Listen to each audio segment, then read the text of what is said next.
Hey guys, welcome back to my channel. My name is Lee Marie and I teach you how to. Today's video is a highly anticipated video. It is all about blending fragrances. Now, I did just want to give you a quick note. This is about blending existing fragrances. So this is not about creating a fragrance from scratch. This is about taking existing fragrances from manufacturers and blending them together. And it's also the basics of what makes up a fragrance. So we need to go over a few things before we get started. Before we get started on how to blend a fragrance, let's first go over what makes up a fragrance. Now, a fragrance is made up of top, middle, or heart notes and base notes. Those are the three components that make up a composed fragrance. Now, top notes, that's literally what you smell off the top. It is your first inkling of a fragrance, your first reaction, the first thing you smell, and generally the top notes last anywhere from 15 to 20 minutes when you're burning it. So it is your initial impression of a fragrance. Now, the most common top notes are going to be citrus and herbs. So think lemon, orange, verbena, bergamot, and then herbs. So think like lavender, rosemary, thyme, sage, things like that. So that is your top note.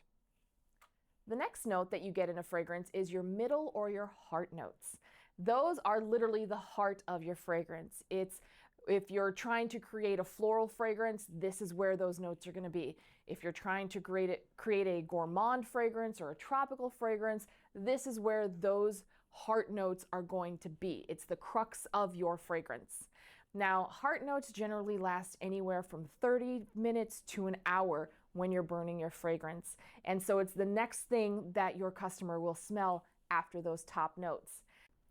Common middle or heart notes are going to be your florals, your gourmands, your fruits, your spices. Like I said, the heart of your fragrance. So if you're doing a caramel fragrance, this is where it would be. If you're doing a floral fragrance, this is where your florals would be. A spicy fragrance, this is where your spice is going to be, okay? And then the third part of your fragrance is going to be your base notes. So your base notes really are there to round out your fragrance. And those are the common ones are going to be things like vanilla, tonka bean, ambers, musks, and of course all of your woods. Your cedarwoods, sandalwoods, birch, sumacs, those are all going to be very generally base notes. Now, base notes last anywhere from 4 to 6 hours. So these are the ones, like I said, they last the longest and they give the lasting impression on your fragrance. I love base notes because they really help to round out a fragrance and complete it. So one way that I like to explain to people about top, middle, and base notes is, since I was a chef for a very long time, I think of everything in terms of recipes. And the easiest way to think about fragrance is actually a vinaigrette recipe. Stay with me, it will make sense. So when you're making a vinaigrette, your main three ingredients are going to be oil, vinegar, and whatever flavoring or seasoning that you want. So for this example, we're going to do a lemon rosemary vinaigrette, okay? So the lemon and the rosemary, that's your citrus and your herb, that's going to be your top note. When you're making that vinaigrette and someone like takes it and smells it, it's going to be the first thing they smell. It's going to be the first thing they taste is going to be that lemon and rosemary. But the actual body, the heart of a vinaigrette recipe is your vinegar. It could be champagne vinegar, balsamic vinegar, apple cider vinegar, rice wine vinegar. All of those are going to give you a different composition of your vinaigrette. And that's going to be the main ingredient that you put into your recipe. However, having just vinegar and some herbs together is not going to taste good. You need one more element, and that is your olive oil. That's your base note. Your olive oil is what's going to bring the entire thing together and make it a cohesive recipe. It's going to mellow out your punchy heart notes and make them complementary. So again, kind of weird, but to me, the easiest way to think about a fragrance is a recipe. That's basically what it is. So if you're making a vinaigrette, your lemon and your rosemary, that's going to be your top note. The actual vinegar itself is going to be your heart note or the crux of your recipe. And your base note is going to be your olive oil. That's kind of what's going to mellow things out and bring it all together. Hopefully that helps you when you're creating fragrances. Okay, so let's talk blending fragrances. When I'm talking about blending fragrances, I mean taking existing manufactured fragrances from whomever it may be, Porter Candle Supply, Makesy, Scent Memory, whomever, and blending them together to create a new fragrance. Now, as we all know, the candle industry is very, very saturated. And in order for you to kind of stand out, the best way to do that is not only through branding and packaging and things like that, but it's through your fragrances. If you can offer your customers a fragrance that nobody else has, that is beautiful and unique, that's gonna make you stand apart. That's gonna make you stand out in a sea of sea salt and orchid and teak mahogany. Why people don't change the names of the fragrances from the manufacturers, I will never understand. If you knew how many fragrances I've seen, how many candles with sea salt orchid on them, it really saddens me. You should at least change the name to something unique. Otherwise, you know, if you have 10 different companies and they all have sea salt and orchid, well, it's the exact same fragrance. The least you could do is change the name. But that's another video. So for fragrance blending, what I like to do is to take one fragrance, like I know I want to make a really incredible floral. That's what I want. Okay. So now I'm going to start looking at the floral fragrances of a company. And as I'm looking at them, what I'm looking for is commonalities, not exact duplications. So what does that mean? If I see one that both the base notes are sandalwood, I might gravitate towards that because I'm going to say, okay, these two, they have the base note's going to be kind of similar. What are the heart notes? Let's say we have one has jasmine, one has gardenia. What are the top notes? One has grapefruit, one has lemon.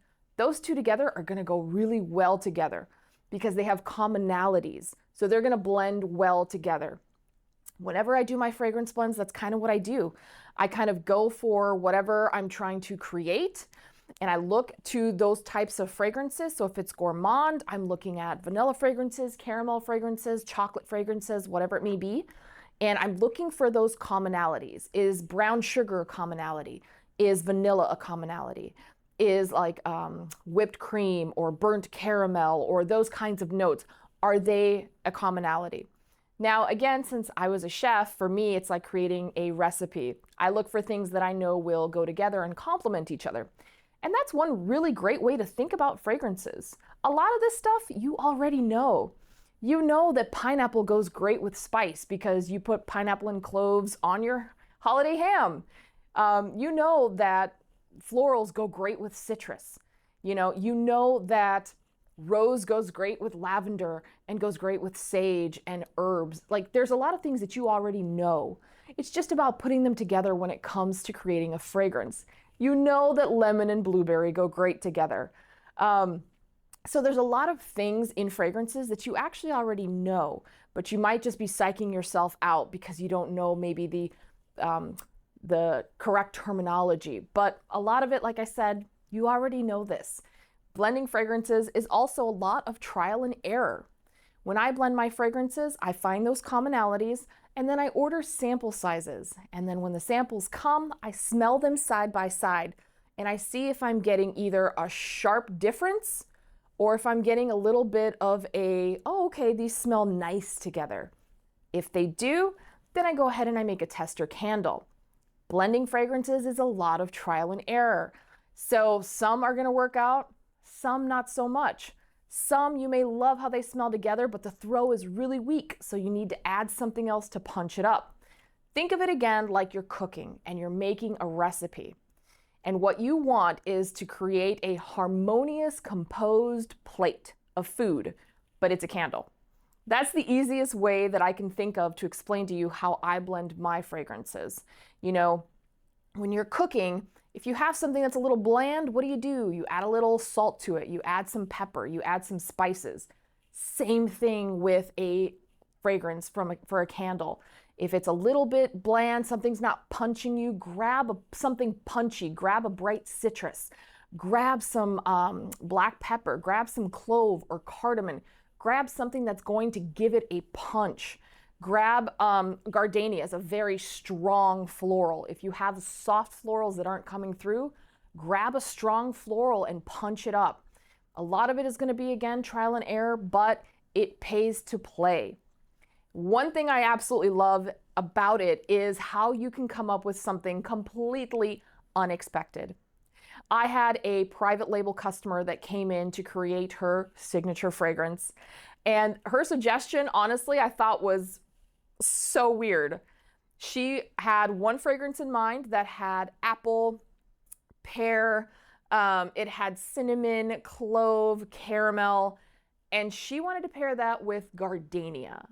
And I was like, girl, you are crazy. But I did it anyway because she's my customer. I wanted to make her happy. And oh my God, I cannot tell you how incredible it smelled. Floral with gourmand, it just was beautiful together. So be willing to take the chances. Be willing to do something kind of unique. Again, sometimes it works out, sometimes it doesn't. But you have the ability to create some amazing, unique fragrances that will help you stand out in a sea of sea salt and orchid. I hope that you've enjoyed today's video and that it helps you in your mission to create some unique fragrances for your customers. Down below in the description box, I will put some more common top notes, common middle notes, and common base notes to kind of help you out and give you a little bit of a guide. But remember, just take chances, look for those commonalities, pretend like you're making a recipe for a composed dish, and hopefully that will help you to take the chance to create some really unique fragrances that are just going to help you become a unique fragrance candle provider. As always, thank you so much for watching, and I'll see you guys in the next video. Bye!